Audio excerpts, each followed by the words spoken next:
I'm Mayor Tony Gross, and I hereby call to order the January 21st, 2021 public hearing meeting of Kingston Springs Board of Commissioners. Due to the COVID-19 pandemic and in accordance with Governor Bill Lee's Executive Order 16, this meeting is being conducted with limited physical public access. The meeting is being made available, however, to the public participants via live video stream on the Zoom application. Do we have a motion to approve that Kingston Springs Board of Commissioners finds conducting this public hearing meeting by electronic means is necessary to protect the public health, safety, and welfare in light of the COVID-19 pandemic? Motion to approve, Glenn. Do I have a second? Mike, second. All right, John, could you call the roll? Carolyn Clark, Yes. Josh Etherly, Here. Oh, it's a yes or no question, Josh. Yes. Sorry, I'm trying to mess with my mute button there. Yes. Okay. Gotcha. Tony Gross, Yes. Mike Hargis, Yes. Glenn Remick. Yes. All right, it passes. So we'll call to order the public hearing. The first item on the public hearing agenda is comments on ordinance 20-015, recommendations from the Kingston Springs Regional Planning Commission of a new zoning district 5.20 transitional mixed use planned unit development district. Is anyone here to comment on this? Yes, I am. Go ahead. Go forward. Thank you, Mr. Chair. I'm Jim Murphy with Bradley, and I represent the Golf Club of DBI. And we would like to express our support of this proposed new zoning district. This was approved in November on first reading, and then it was sent back to the Planning Commission because we were proposing further amendments. They approved a revised version at the December meeting, and then it was deferred till tonight so we could have the public hearing. We're strongly in support of the revised amended version. It addresses the concerns that the golf club had about the original version. And we also want to thank the staff, Sharon Armstrong and Jennifer No, for their hard work in getting this to the point where it is tonight. So again, we just like to express our support of the amended version. Thank you. Thank you. Anyone else? All right. The second item is open to public comments on ordinance 20-016, recommendations from the Kingston Springs Regional Planning Commission on Kingston Springs zoning ordinance article 5.30 mixed use district. Is anyone here to speak on that? All right, well, with that said, then we will adjourn the public hearing. Motion to adjourn. Oh, yeah, I guess we can. I don't know that we need a motion or a second on the public hearing, but all right, we'll move on to the City Commission meeting. I'm Mayor Tony Gross, and I hereby call to order the January 21, 2021 meeting of the Kingston Springs Board of Commissioners due to the COVID-19 pandemic. And in accordance with Governor Bill Lee's Executive Order 16, this meeting is being conducted with limited physical public access. The meeting is being made available, however, to the public participants via the live stream or live video stream on the Zoom application. John, could you please call the roll? Carolyn Clark, Yes. Josh Etherly, Yes. Tony Gross, Here. Mike Hargis, Here. Glenn Remick. Here. All right, all members are participating via electronics means. All right, and we have a quorum. So do we have a motion to approve the Kingston Springs Board of Commissioners finds conducting this meeting by electronic means is necessary to protect the public health, safety, and welfare in light of the COVID-19 pandemic? Motion to approve, Glenn. Second? Do we have a second? Second, Mike. John, could you call the roll? Carolyn Clark, Yes. Josh Etherly, Yes. Tony Gross, Yes. Mike Hargis, Yes. Glenn Remick. Yes. All right, do I have a motion to approve the December 17th City Commission meeting minutes? Tony, can I make a motion to amend on the minutes? On the minutes? It's Carolyn. Just on when public input and concerns are noted, I know on some of the past minutes that it's at least put in a sentence as to what they're speaking about instead of just their names. I think back in March, the people who came and talked about Page Lane that had speeding concerns, and a gentleman in the November meeting came and spoke about McCrory Lane. And I just think that Mr. Rogers and Miss Rose should have something that just gives for posterity what they spoke about, just They spoke about. concerns about the, Brush Creek, closing of the Brush Creek Bridge. At least have Sure. that be in the minutes. No objection to that. So do we have a motion to approve the minutes as amended? I make a motion, we approve the minutes as amended. Do we have a second? Second, Josh. All right, John, could you please call the roll? Carolyn Clark, Yes. Josh Heatherly, Yes. Tony Gross, Yes. Mike Hargis, Yes. Glenn Remick. Yes. All right, motion passes. Item 7 is a motion to approve the January 21, 21st, 2021. That's a bit of a tongue twister today. City Commission meeting agenda. Motion to approve. Glenn. Glenn, do we have a second? Second, Josh. John, could you call the roll? Carolyn Clark, Yes. Josh Heatherly, Yes. Tony Gross, Yes. Mike Hargis, Yes. Glenn Remick. Yes. All right, announcements from commissioners. Carolyn, do you have anything? No. All right. Mike? No, sir. Glenn? I'd like to commend the Kingston Springs Volunteer Fire Department for the last 2 or 3 weeks. They have been overwhelmed with so many serious calls. I'd like to commend them for all their efforts and energies into what they do. Very good. Josh? No, sir. All right. We can move on now is community input and concerns. If you'd like to speak to the commission, please state your name and address, and then you're welcome to speak. Is there anyone here that'd like to speak? Yeah, I would like to, Tony. Okay, Steve, go ahead. Steve Reinecker, 275 Harpeth View Trail, Kingston Springs, Tennessee. Just wanted to update you a little bit. I moved here probably 35 years ago, and I started going to commission meetings, and I was entertained because I went to the first one, and all of a sudden, all the commissioners stopped and looked at me, and Tony Campbell was there, Bob Sanders, and they looked and they said, "Well, what can we help you with?" And I said, "I just came to see what was going on." And they said, "We're not used to that." And all through the years, the city's always been real good about helping people in the community. And I ran into a situation last week where I'm getting a remodel done in my bathroom, have a contractor coming out from Nashville to do the work. And I kept telling him, "You need a building permit."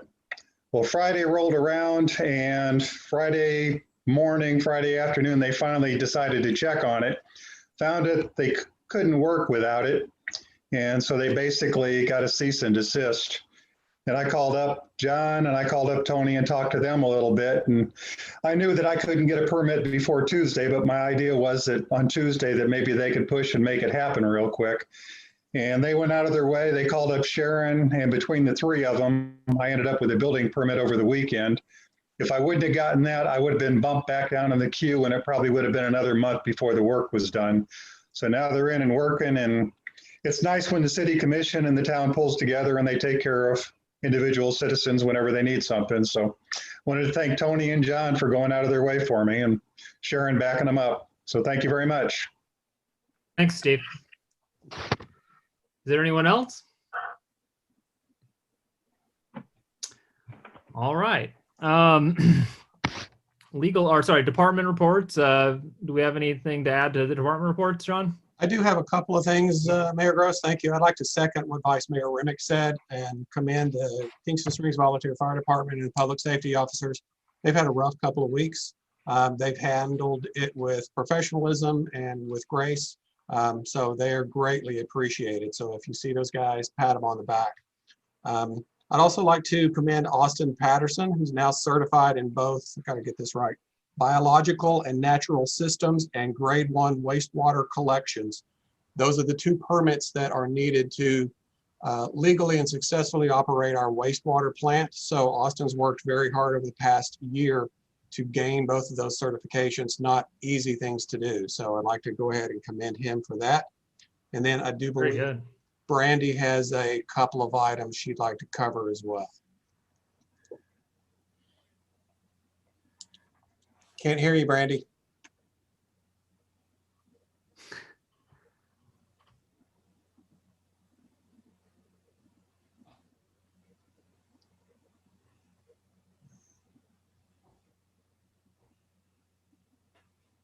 No. All right, I'm on Chief Ivy. Can you hear me now? Yeah. Yeah. Is it echoing like it is on mine? A little bit. All right, let's put his over here. Better. Anyways, it's so bad. Is that better? Yes. Okay. A couple of things. We need to discuss opening back up the activity center for rental. Back in October, November, y'all had decided to not rent it. So I guess the questions would be, can we do that now? I've had a lot of inquiries, so I guess it's a Jennifer question, maybe. We'll start with that. And then I have we have a slot full of events that always happen in the spring or that need to happen in the spring that I guess I need your guidance on.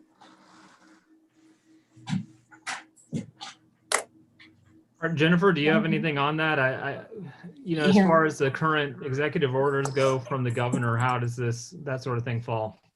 Sure. I was going to kind of report this during the legal section, but Governor Lee put out number 74, which was on January the 19th. So I think that was Monday. And it does address spectator sports and athletic activities. It limits participation and only allows, only allows immediate family guardian, which would include parents, grandparents, guardians, and team personnel to be at any functions, sport-wise or athletic-wise. Of course, if it's through the Board of Education, then they have their own regulations.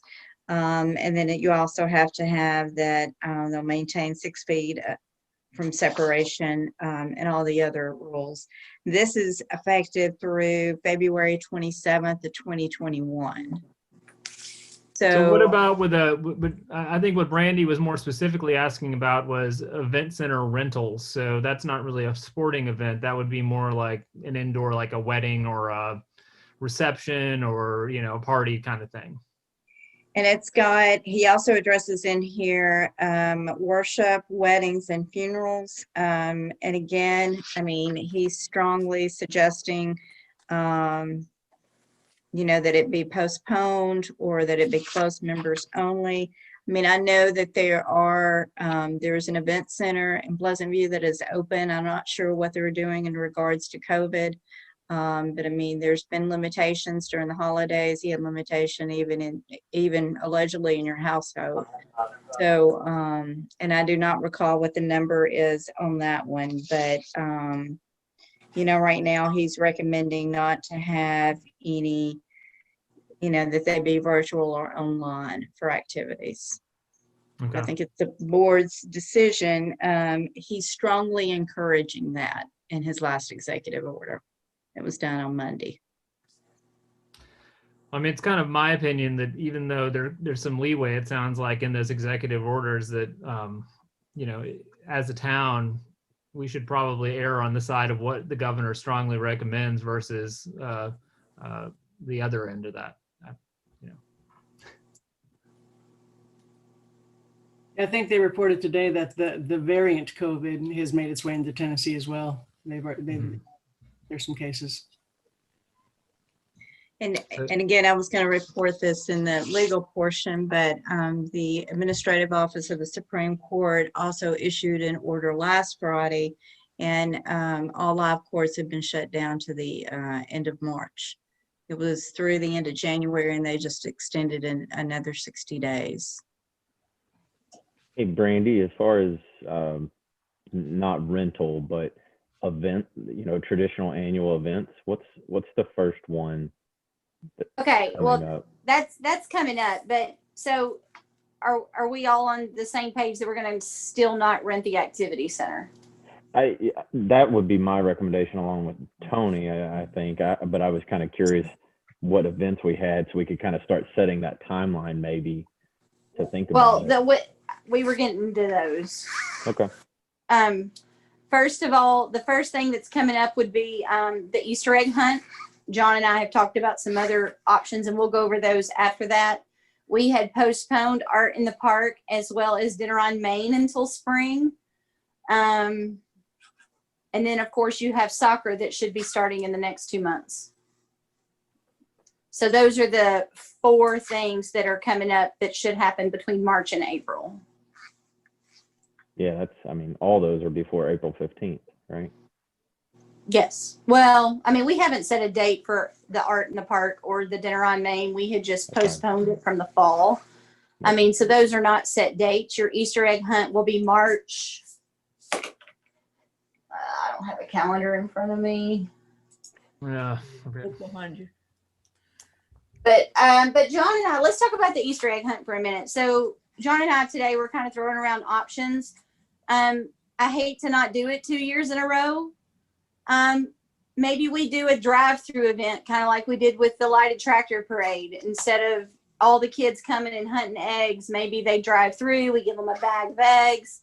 Maybe we have, you know, I thought maybe we could have a fire truck, a police truck, a parks vehicle, and everybody give them a bag of candy or something, or I don't know, just some kind of drive-through event. And Someone dressed as the Easter Bunny, that kind of thing. Yes. That's perfect for Sid. So, you know, I mean, I hate to not do it 2 years in a row, but I'm open to suggestions. I think something like that would be acceptable. And honestly, like people loved the drive-through parade. I think that was a great hit. So, Of course, I don't have any details and we don't have it put together, but today that's just kind of a solution we came up with for the Easter egg hunt. yeah. We really don't have a solution for the other events because I just don't know how they could be done without. So it sounds like, Jennifer, from the governor's guidelines, there is a way we could possibly do soccer still, correct?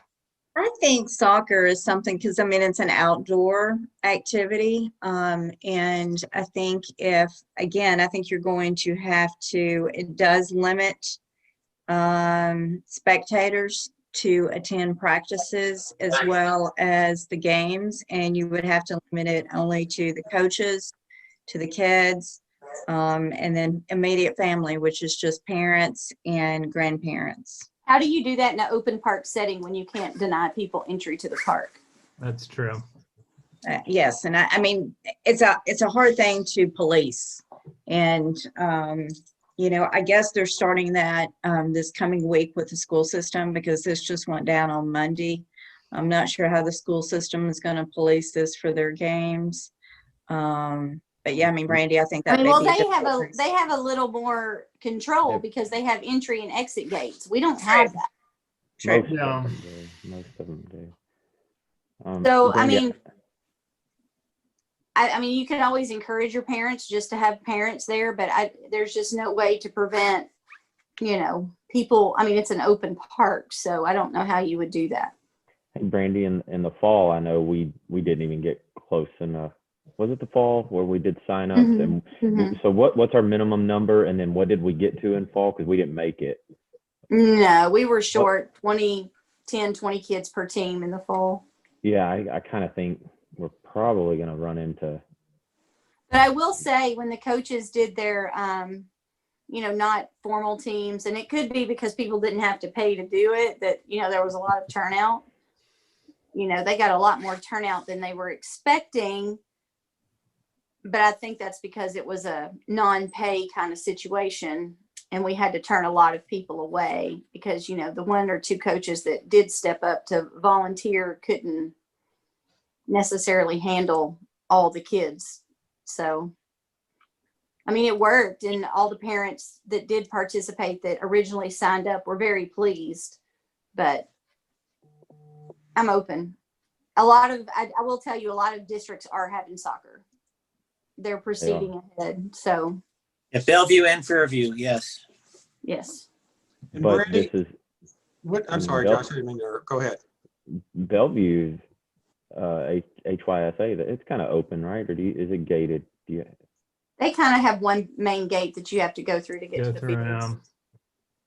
Yeah. Brandy, when does spring soccer usually start? And if we wanted to delay it a bit, when would a start date, when's the latest start date you felt comfortable with? You have a little more leeway in the spring. Normally soccer would start mid-March. I think we could push it and start first to mid-April. Well, actually it'd have to be Easter's the first weekend in April. So it'd probably have to be the second weekend in April, because especially we usually try to get done before graduation. But with everybody being virtual this year, I think everything's a little more fluid and I think we could start in April is what I'm getting at. And we do I an do 8-week season? You might not have a full 8-week season. We might have to cut it to 6. But I think my honest opinion is parents would do that, because I think for the most part, they want to get their kids back outside. And I do believe Pegram is set to little leagues. It's happening, right? And Jennifer, you might, maybe I read that wrong, but I know baseball and softball is proceeding because it's not a contact sport. Yeah. But I was under the impression that soccer was a contact sport. So Yeah, that's I want to my do thing is I soccer don't if know. we can find a way to do it. That's my point. With Yeah, soccer, and this- you are close. Kids are closer in soccer than if they're playing baseball. Like they don't get real Yes. close.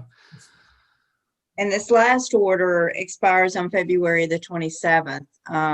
So I don't know if a new executive order will come out between now and then, but this does expire on February 27th. So, I mean, if you're starting in March, that may be something tentatively. And I think, Randy, like everything else, you're just going to have to be fluid. That's all. Yeah. Fluid's the number one word this last year and I guess this year. So, but I mean, that may still be a possibility. Well, I mean, I just know we don't want to get in the situation that we got into in the spring last year when COVID first began and we had to do all the refunds. That was very hard to do. So I don't know if you want to proceed like we did last season and just not have them pay up front and get the numbers in and then make a decision. That actually might be a good way to do it. Yeah, because that'll tell you if you even need to Bother. Yeah. figure it out. Yeah. I I just wanted some guidance. We're all set up as far as protocols and paperwork from the fall that we could just transfer over to the spring. So yeah, Brandy and I can talk if the commission's open to us having, at least checking to see if we have enough interest in spring soccer. We can start that in the next week or two. Carolyn and Glenn and Mike, chime in here with any thoughts you have. I think we should move forward with this soccer and see how things progress, see how things go, see how kind of response we get.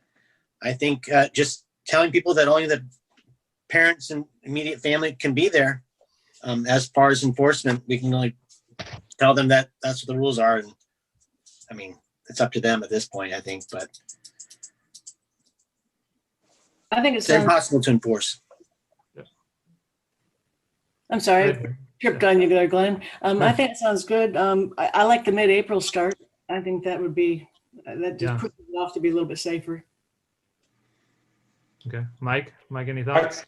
I agree with Carolyn. I don't know, since the first weekend is Easter, maybe we could start the second weekend in April. I don't know if that's mid or not. It may not be, but I'm not looking at the calendar. But I think a delayed shortened season would be better than just canceling it. Okay. Yeah. Then we'll put something out within the next week or two, determine interest, and then move from there. Very good. Very good. Hey, Brandy, just to touch back on that, the drive-through Easter, I think that's unbelievable, especially after the tractor parade. I would just say handing things out, maybe they picked up something off of a table at the end or something. I am a little leery of handing things out, that contact. I will tell you, most of the research I've done shows people gloved handing the stuff to the cars as opposed to the cars reaching out and grabbing it. That's a good point. That's a good point. Okay. But I mean, we haven't come up with the details. I mean, that's something John and I can hash out and we can do some research on. But as I think said, that'll be great. That sounds awesome. Yeah, I think that's good. As long as they wore gloves, I think you'd be fine. I mean, if you're handing something to the car.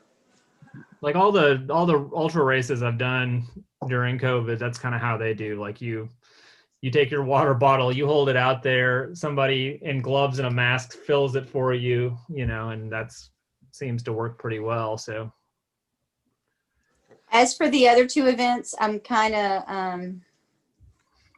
I don't know that they can happen in the spring. yeah. And if I could chime in, that we had delayed Art in the Park and Dinner on Main to the spring in hopes of things getting better and it being more open to us having those events. Art in the Park, I think, even though we had thought about having it in the spring, the event we had in the fall was successful. An event like Art in the Park, truly Art in the Park, the vendors that are usually in attendance at that event are vendors that are on the circuit. Those circuits are fairly locked in year after year. So squeezing of true Art in the Park into that schedule in the spring was going to be fairly difficult anyway. So since we sort of had a replacement for Art in the Park in the fall, then I don't feel so bad about not having that event or trying to squeeze that event in the spring. Dinner on Main, it's I agree with as Brady said, that it's just difficult and impossible for us to do that type of event successfully under the current conditions. No, I mean, more people died than on any other day yesterday. So it's just, I don't think that's, you know, it's just not feasible.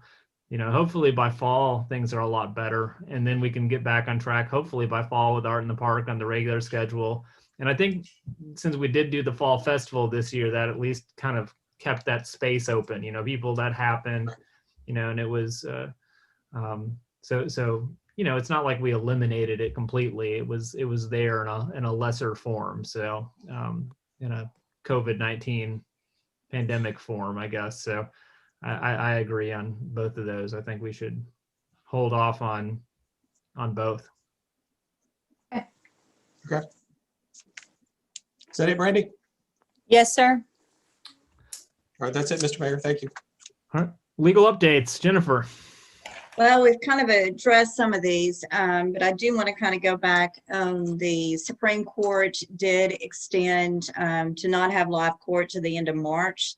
So typically when that happens, then the governor extends the hearings by, or the council meetings by Zoom. So I do probably expect for that to be extended through the end of March as well. And then the only other thing that I have is there was an AG's opinion that came out, I think it was in June or July, that kind of questioned some of the bills that were going in front of the House and the Senate dealing with the hotel motel tax. And right now, the way that the TCA works on that is whoever puts in the request first, if that's a city or county, gets preference. And so right now in Cheatham County, the cities have the hotel motel tax. There's some discussion, I guess, of changing that to where whatever the total is would be divided between the cities and the counties. And there's lots of numbers that's kind of been going back and forth. I did reach out to Mary Littleton, but did not hear back from her. They just started in session again last week. And so I'm sure she was tied up with that today. And I'm not sure if this will go anywhere, but just to kind of give y'all a heads up, because it will affect Kingston Springs budget if that changes. I thought, so to clarify on that, because I'm a little bit confused. I thought the county, because the county has a hotel motel tax, am I not right? Right. They do. And then the towns have them by private act. That is correct. And so what, So the AG opinion so was against the private act, correct? that's exactly right. So what they're talking about is that they are stacking. So what they are maybe looking at is changing the law totally. So that, let's say the total is 10%, The city, if it's a hotel motel in Kingston Springs, the city would get 5 and the county would get 5. Now that's just one of the proposals that's looked at, but yes, there's 20 million private acts out there. And so the AG's opinion basically says that those are unconstitutional because you're stacking and you're basically making a law that only applies to a city whose population is between 50,500 and 52,000. So there's no true basis for doing the private act, if that makes any sense. But yes, and I'm sorry I didn't clarify that very well. But that's currently what we have here in Cheatham County. So I don't know if that will change, but I think there's a possibility that that will change, and that, of course, that will affect Kingston Springs' budget. Not by a huge amount, but yes. So, but because I think ours is 5%, correct? I think 2.5. that's Huh? I believe it's 2.5. Is it only 2.5? I think so. I thought it was 5. Double check. Jennifer, just so I understand, does that mean that the city tax would go to the county and the county would split it up, or no? The county would keep all the tax? what is looked at. It's what's being proposed is that you would do a total tax, and let's say it's 10 because that's an easy number. Then 5 would go to the city and 5 would go to the county. But nothing has come down since that AG's opinion, and the legislature just started last week.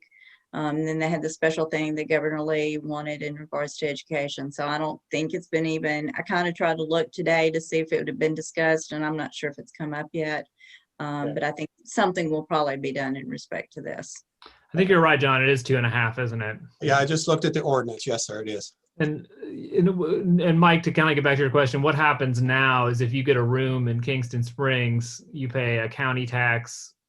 Well, I don't remember what the county tax is, and you pay a 2.5% city tax. And of course, ours has to go into tourism and that sort of thing. So. And then kind of another weird thing about this is not every city in the county, they don't have the same amount. No. So like, yeah, so Kingston Springs is different than Pleasant View's. I believe Pleasant View Ashland has 5%. Yeah. Yeah. And Ashland City has less. And for some reason, Pleasant View got the most, I think. So there's not a lot of consistency in the law. And so I do think it probably, something will be changed in the future. Whether or not it be this legislative session, I don't know. Is that everything? That's all I have. Okay.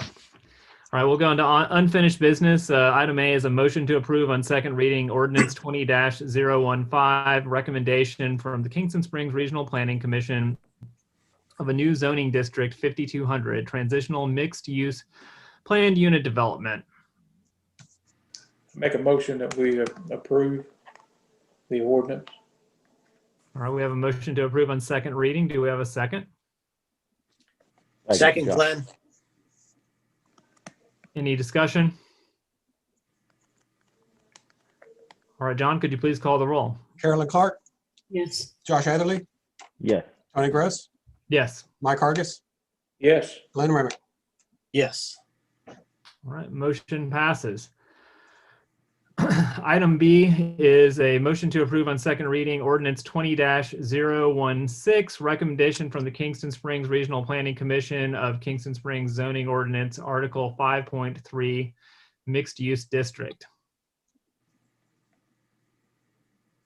Do we have a motion to approve on second reading? Oh, were you going to add something, Jennifer? You kind of. Yes, on that real quick, I'm sorry. It's always slow to try and jump in. It's not like a regular meeting when you raise your hand up.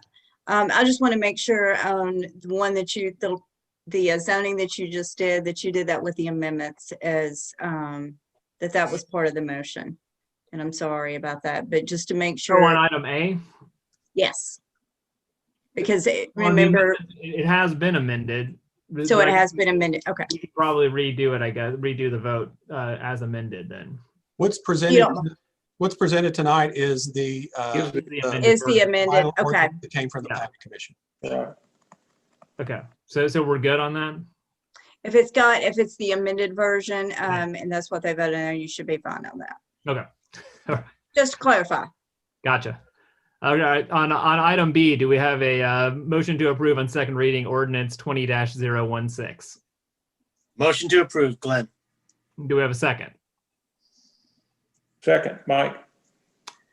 Is there any discussion? Mr. Mayor, I had some clarifications you might be able to answer. Sure. On number 4, on ordinance 2016, the 5.300.6 section D, storefront vacancy, when they're talking about the fact that the buildings aren't going to have any boarded up fronts or anything like that, we do have a building like that downtown now. Will this be grandfathered in, so that building will now fall under these provisions and they'll be applicable to that building as well? It's a good question, actually. I hadn't thought of it. Sharon, would you like to speak to that? I know which building you're referencing. Oh, I think you're muted, Sharon. We see you. We see your lips moving, but don't hear anything. There we go. We're good to go. One of the reasons for including that particular section in the ordinance, Ms. Clark, is that there is a building code violation involved. You're not allowed to board your window up. It promotes moisture and growth of mold. It promotes a number of other things. So I included it in the ordinance, and the owner will be notified, be given 30 days under the building code to remove the boards from the windows so that light can go into the building. And one of the very first things in the zoning ordinance, excuse me, as you read the intent of each district, one of the very first things that you read is to control the light within that district. And that's the reason for that, because it does promote deterioration of the building and mold, public health hazard. They will be grandfathered into this. No, he is not grandfathered. He will be served with a letter saying, Okay. we need to remove the boards from the window, because in addition to the inclusion of this zoning district, it's a building code violation to board the windows up for an extended period of time. Gotcha. I had one more question, Sharon, as long as you're on the line.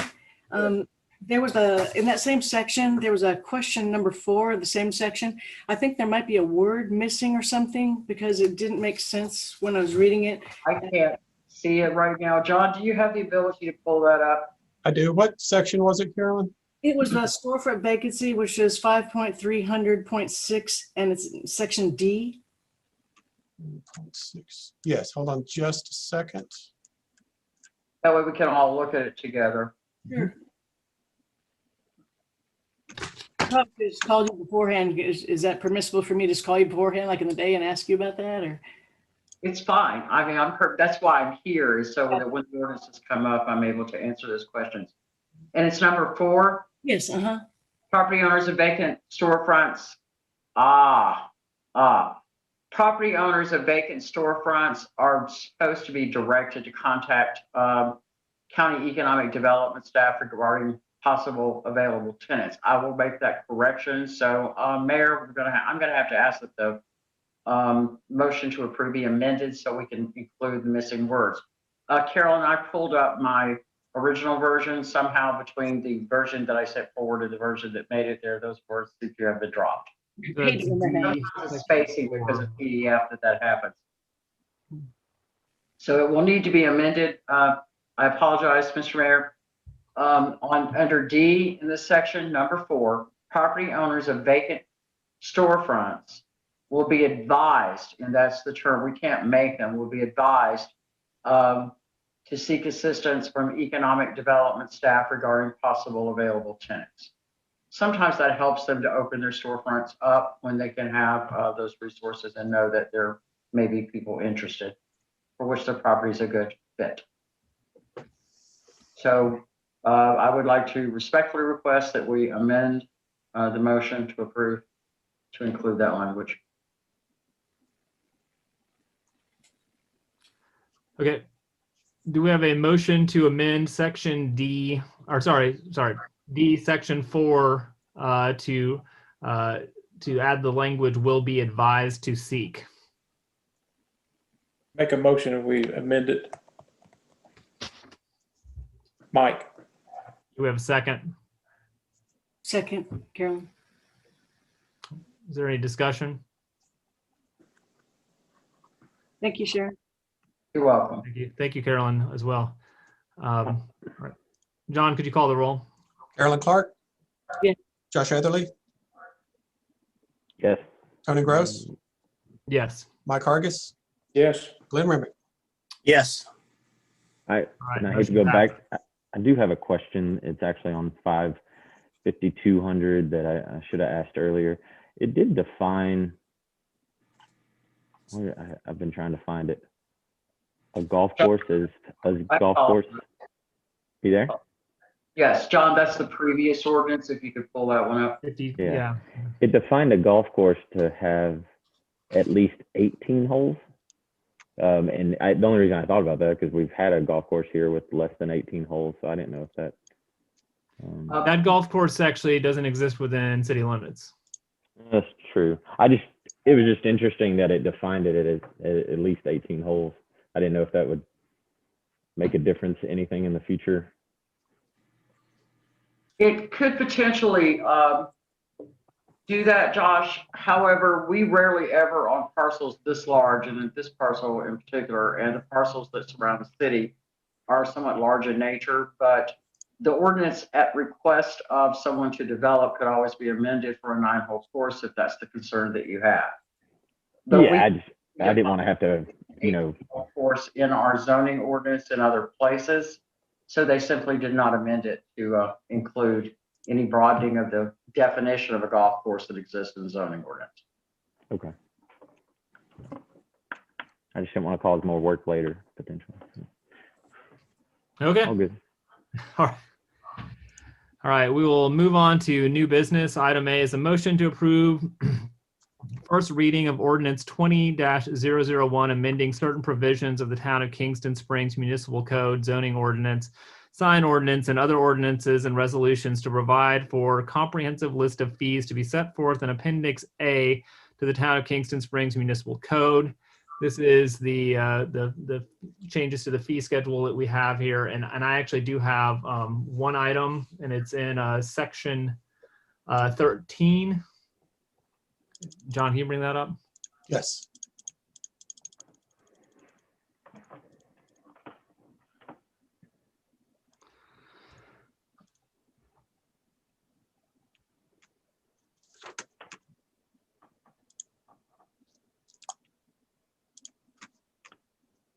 Section 13.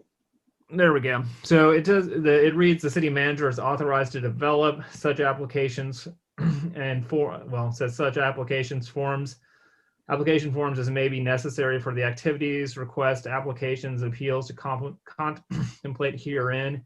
And my only suggestion and to amend that would be to add that the city manager consults some sort of language, so the city manager does consult with the appropriate department heads or whatnot on fulfilling that, creating those applications.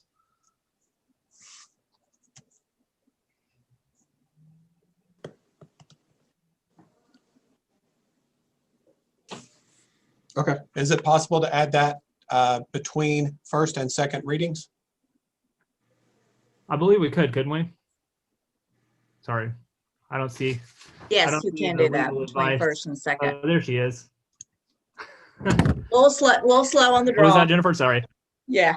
Yes, you Yeah. could do that between the first and second reading if you want to come up with Okay. some proposed reading and have that at the second reading. Okay, great. All right, well then, do we have a motion to approve? I guess so we'll just add that in for the second reading. So, okay. So then do we have a motion to approve on first reading ordinance 21-001? Motion to approve.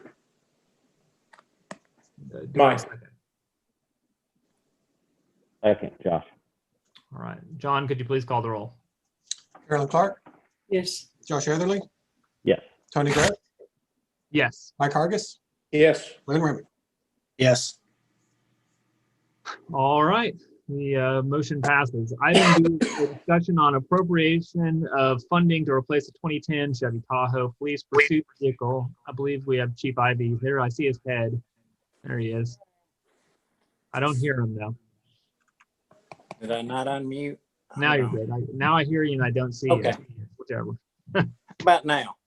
There you go. I got everything. All right. Yes, I think y'all are aware that we had a vehicle stolen and wrecked, and that is the vehicle that we need to replace. I met with the insurance adjuster on Monday. He said it would take probably 10 days to 2 weeks to get the estimate back what the insurance is going to pay. We had a 2011, if y'all remember, TC's vehicle had a wiring issue and caught fire. So we have a ballpark estimate that we should receive around $30,000 in insurance money, probably a little bit more. And I've called around and found some vehicles that are leftovers because we're not in the purchasing time frame to order for the state. So what you have to find now are any vehicles that's sitting on lot left over. So we have found an Explorer 2021 all-wheel drive, very similar to Nate's Explorer, just new. And I would like to ask for the commission to move $50,000 from the drug fund balance into the drug fund to purchase and equip that vehicle. And then once we receive the money from the insurance, put that money back into the drug fund balance. So it's gonna take 50 to replace it, and we'll get about 30. Is that right? Correct. So we'll end up spending about $20,000 out of the drug fund balance. Hey, Chief, does our insurance cover, is it just the vehicle? How's our insurance, what is it covering? Do we have to pull covers this? Everything attached to the vehicle, and some loose items inside the vehicle. So you end up with fair market value. So you're looking at a 2010 four-wheel drive Tahoe, had about 95,000 miles on it. And then the equipment that's attached, the camera system, the radar, all the radios, he did a total loss because it had such a hard impact. Okay. He said, they can't guarantee any of the electronics will work as they should or continue to work.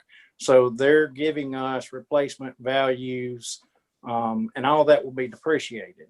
So for instance, it's about $3,000 to put the radios in. So we'll get a depreciated number off that $3,000 to replace the radios. But in this situation, sometimes we're able to pull equipment out of vehicles to go on new vehicles. But when they come in and do a total loss, then we can't pull anything off the vehicle. It all goes back to the insurance company, and then they pay us for the depreciated amount. Yeah, and not trying to split hairs, but is there a chance to purchase any of that equipment back from them that's usable? I don't think so, because they have two parties that are, I guess they have contracts with, that are buyers that goes to. And to be real honest, I'm not sure that we would want back the equipment. I mean, most of it was installed in 2010.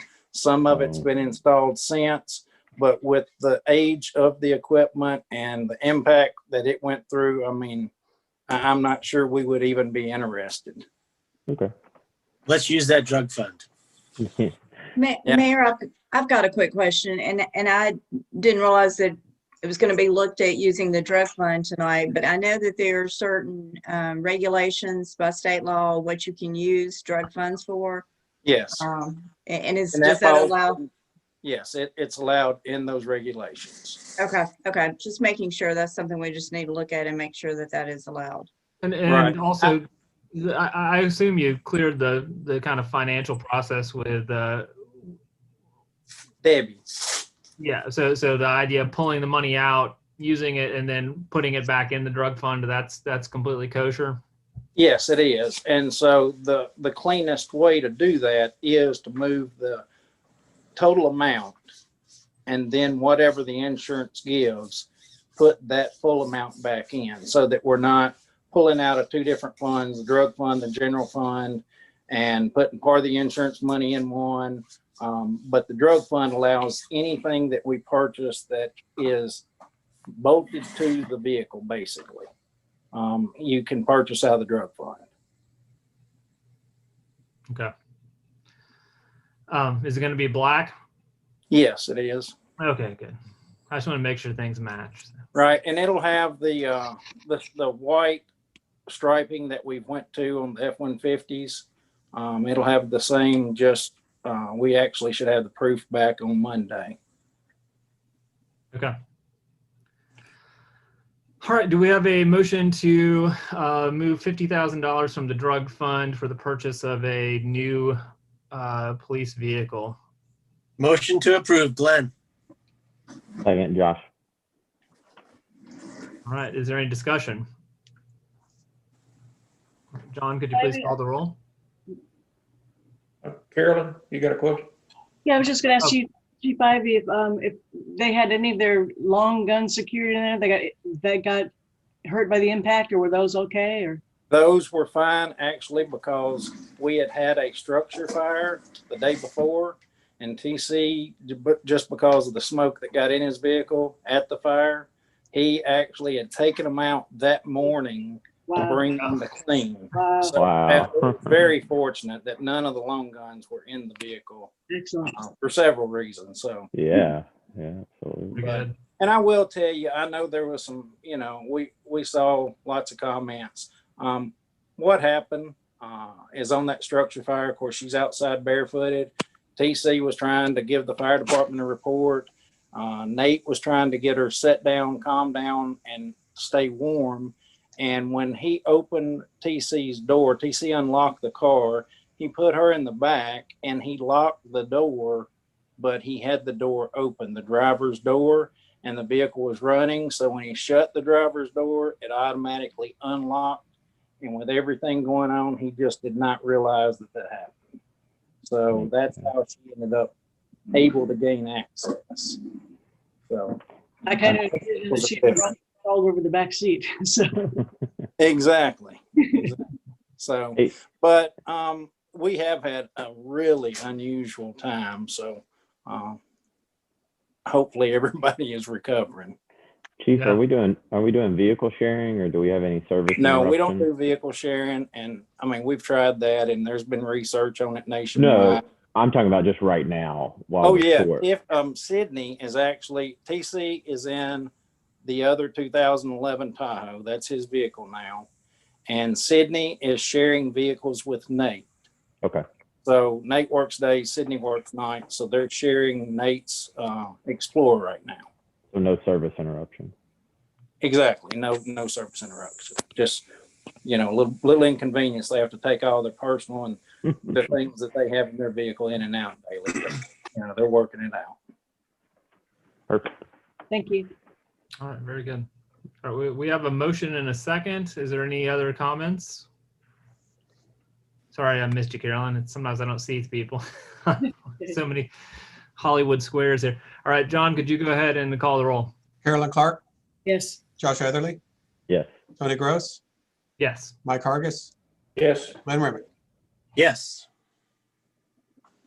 And before we move on, I probably should have done this under department reports, but I would like to say it has been extremely unusual. We've had 3 structure fires in a 10-day period. 2 in our area. One was automatic aid to Pegram, and we typically do not have 3 structure fires in about a 3 to 5 year period. And then we definitely had to deal with a bad situation. I think it was a week ago Saturday, a very bad wreck that everybody had to deal with, but not a good outcome. So the fire department and public safety department have both been extremely busy with some very unusual things going on, and they do deserve a big pat on their back. The volunteer firefighters, we had a structure fire on Dogwood, which is off Sneed Road off Highway 70, and I've been doing this a lot of years, and it was one of the best knockdowns I've seen on a structure.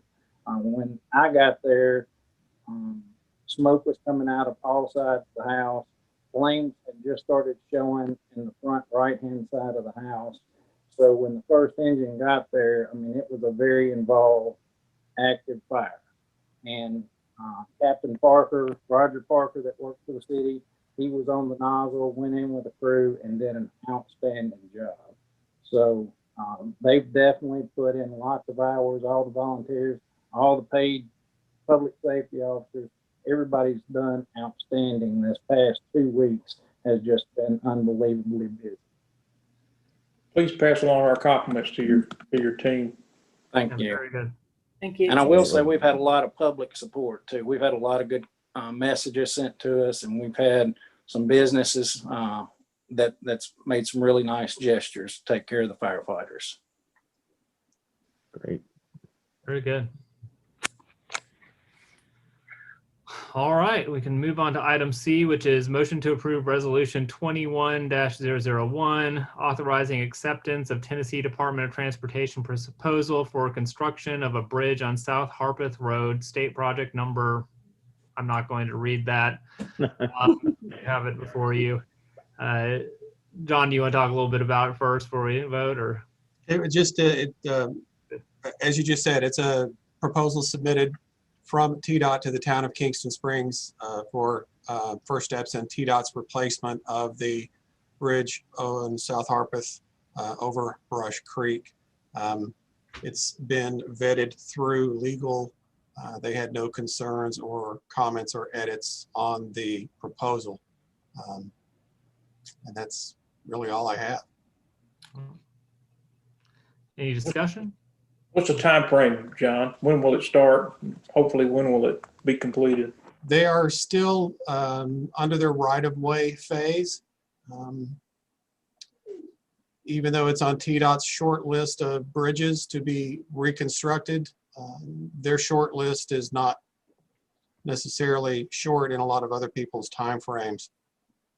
I don't have a solid answer for you, Mike, but I would estimate the last I had heard was they had hoped to bid to construction in March of next year. Okay. I guess, this is Carolyn. A question, is this proposal binding in that if it passes, any rehabilitation or interim remediation can't be considered? It's not indicated in the proposal. I mean, that would be more of a legal question, but I do believe that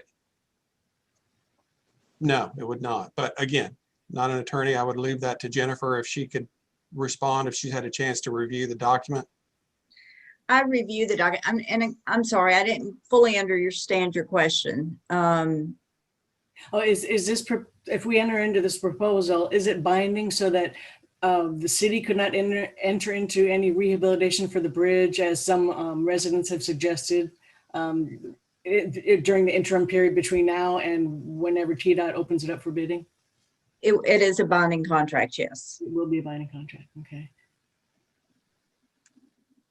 Mayor, if I may, I would like all to suggest that we send a copy of this to the Planning Commission as well, because they have been, some of the members have been receiving calls about the project and how long it will take.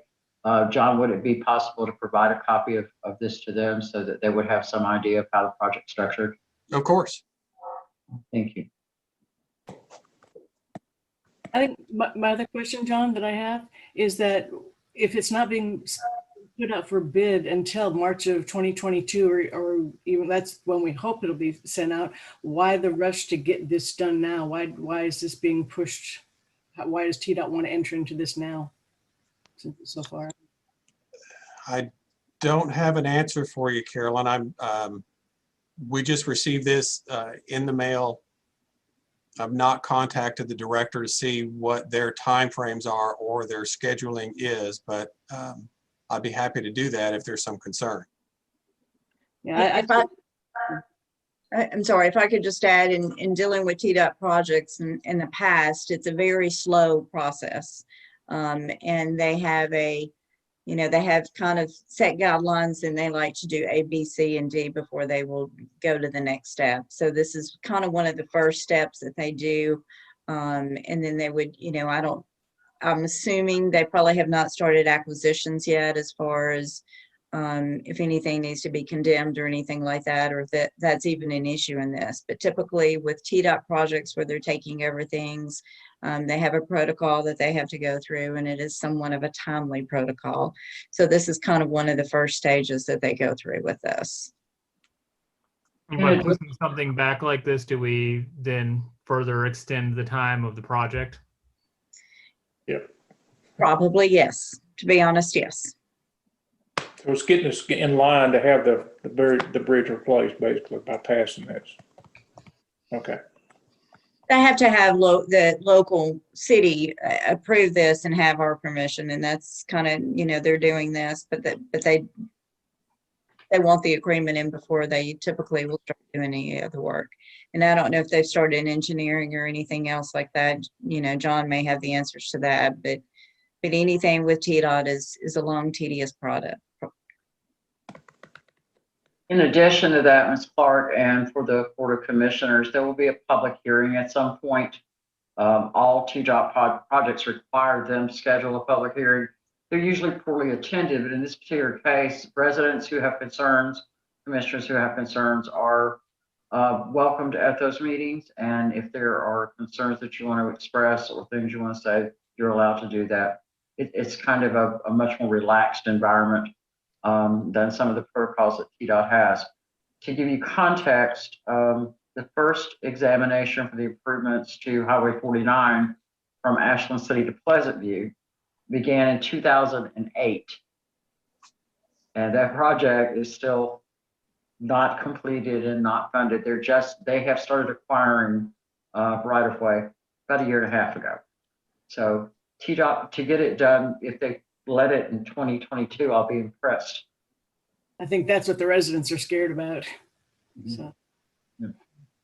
will this bridge Of close? course, larger projects take a long time. Yeah, that's true. That's a much larger project. Sorry, Carolyn, go ahead. Oh, I was just going to say, John, I don't know if you know this, but will the bridge closure have any effect on the new golf course at all? I don't know if will they be using that South Harpers Road at all, or would they be going directly in? I didn't think they'd make any roads on the golf course to go back into the area. So I was wondering if that would have any impact on that bridge not being there for them building. My understanding that the anticipated additional land to use for a golf club or additional 18 holes would be accessed only through the current entrance to the Golf Club of Tennessee. Even all the building equipment too? Well, okay. We don't, at this point, they have not submitted plans that would detail that. Right now, the ordinance is just working its way through. So we anticipate receiving plans in the very near future on that project. So we would better be able to answer your question at that point.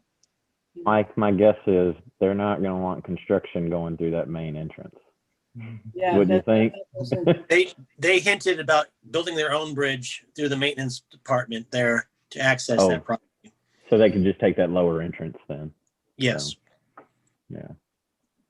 Yeah, there's access from right past Granny's elbow there on that tight corner. There is that one access road that goes up, Yeah. which would be the Yeah. way to get to it. Carolyn, was your original question just, I think it made a lot of sense. If we do this, we had suggestions of maybe making that a 1-lane bridge or something. Have we gone to the state with any of those questions or alternatives? Because I think it's a legitimate question. If once we bind this, it's closed for who knows how long. 25. Did they not give us already blueprints of a possible bridge? Of a new bridge, yes. Yes, they've already given us proposal on how to straighten out that corner there and the 2-lane bridge. There is those documents that we've received. I think Josh was asking though about and Carolyn were both asking about interim solutions to open up a single. Oh, lane the bridge. current. We have looked at that. They're just quite cost prohibitive. Oh, you have. Well, I think there's been some, John can elaborate on that. There has been some looking into that. We've thought about options for that. Sometimes a little bit of it comes down to the fact is you're asking to impose a tax burden on the residents of Kingston Springs for something that doesn't necessarily serve the residents of Kingston Springs. These are people that live outside of the city limits. That's, got to be a steward of the taxpayer's dollars. But John, could we have looked into some of those options. So We've informally had discussions with two different engineering firms. One is an engineering firm that Robert Hester, who is the Cheatham County Road Superintendent, gave us information on that they're working on bridges with the county. They came back with, and these are just ballpark estimates, nothing super firm, but they came back with an engineering estimate of about $30,000 and a potential repair of that bridge at about $100,000. We also spoke with the bridge engineers at Kimley Horn, who we're using on another project. They said they could do a further study of it for about $5,000, but at first blush, they did not feel that it was worth addressing. And those are the two engineering firms we've discussed with so far. Yeah, that 100,000 is probably low too. And then it's only going to be a patchwork bridge for another 2, 3 years, 4 years. Right. Yeah. Okay. All right. Well, I'm in favor of getting this thing, doing what we need to do to get it rolling. I just know that I've had a contact with I think Mr. Rogers, and he's worked at TDOT for 35 years in bridges, and he just is pretty sure that it could be rehabilitated into the one-lane bridge with I guess the two outer. When he spoke at our meeting, he said the two outer beams were the bad ones, which coincides with exactly what the report said, and then the inner beam just reinforced. I know that's, it doesn't sound like I'm making it sound like it's not much. I know it is, but when you spoke with them, John, did you approach them about the one-lane bridge, or was it the total bridge rehab, Robert Hester and the other firm? No, we were speaking just of turning that into a 16-foot wide one-lane bridge. Okay. Yeah. Not to mention So we're that'd be looking at somewhere in the ballpark of $130,000, $150,000 to do that. On the low end. for a patchwork bridge that will also be On the low. a dangerous intersection. So, okay. Okay. Do we have a motion? Motion, Glenn. Second, Josh. John, could you please call the roll? Carolyn Clark, No. Josh Etherly, Yes. Tony Gross, Yes. Mike Hargis, Yes. Lynn Remick. Yes. All right, motion passes. Item D is a discussion on the date and location of 2021 Kingston Springs Board of Commissioners retreat. I know there's a few ideas, so we're kind of floating, and we've got the same situation we're dealing with all events going on right now. I don't know the best way to go about this. John and I briefly spoke about the option of either doing a series of meetings just like we're doing right now, or doing something maybe in the event center and just spreading everybody way out. It's just, those are kind of our options, I guess, or something like that, because we don't have fantastic options right now to do it. But the retreat's such an important time that I don't want to skip it. We just have to find a way to do it. I think there's enough space in the activity center for all of us to be safely distanced with masks. And I think it's the value of being in person, I think, is far more productive. Oh, And by far. yes. I second Glenn. Anyone else? Mike, Carolyn? There's better snacks than what's at my house. You may have to, for safety, you may have to bring your own snacks. Oh, that's right. Oh. Oh, Prepackaged. And you'll have to go outside and eat them. So. Yeah, for the small number, I would think we could do it in person as long as we spread it out 6 feet between us all. We can do that easily in that big room. Yeah. And I'll make arrangements if that's what the board chooses to do. We'll make arrangements similar to what we did last year. I'll reach out and get some comfortable seating. We can do it in the bigger room to spread out. If it is open to everyone, I will send out an email tomorrow requesting some dates, unless you guys want to look at your calendars now, whatever you would like to do. we can schedule something with, it'll probably take 2 or 3 weeks to get some things in order, but otherwise we'll be good to go. You thinking in February? Yes, sir. Yeah. Probably No. the middle to end of February, something like that. Josh, what's your schedule, Josh? I'm good in February. All right. So 19th, 20th, 26th, 27th. Yeah, I'm not looking at my schedule, but I'm in town all of February. So 1920 looks good. Would this be on a weekend or is this? Yes, it's usually on a Friday night, somewhere 5 to 8 or 9. And then on Saturday, we'll start again at 8 and run until usually 2 or 3 in the afternoon. Okay. So hold on, is so Thursday?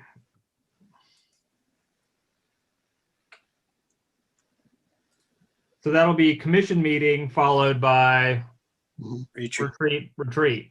Or we could do it the 26th and 27th, that next weekend. I mean, I don't really care. That would be fine. Yeah. I just, It doesn't bother me. Either way. I don't mind seeing you all 3 days in a row. Okay. Yeah, that doesn't bother me.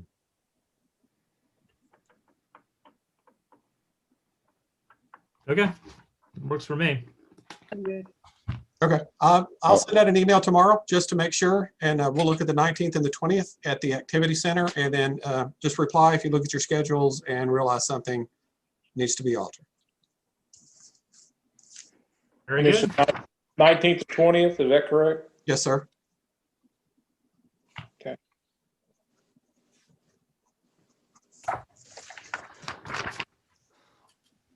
All right.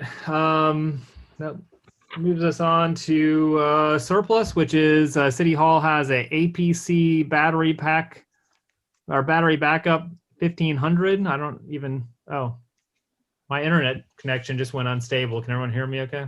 Yes, motion to surplus. Okay. All right. We have a motion to surplus. Do we have a second? Second, Josh. All right. John, could you call the roll? Carolyn Clark, Yes. Josh Etherly, Yes. Tony Gross, Yes. Mike Hargis, Yes. Glenn Remick. Yes, get it out of here. All right. And under other, I've chosen Josh Etherly to be the member of the Planning Commission to serve from the Board of Commissioners. Thank you, Mayor. Congratulations, Josh. Thank you. Now you get another meeting every month. Another one. Love it. The reminders are Kingston Springs City Hall will be closed Monday, February 15th for President's Day. And the Tennessee Bureau of Ethics and Campaign Finance Statements, which I need to do, I know, Yeah. is due January 31st. Hey, Tony, I did have one question, and I don't know if John or Chief can answer this because I don't know the details of the rec, but, our on-ramp and off-ramp grading issues, was that rec have anything to do with the on or off-ramp and give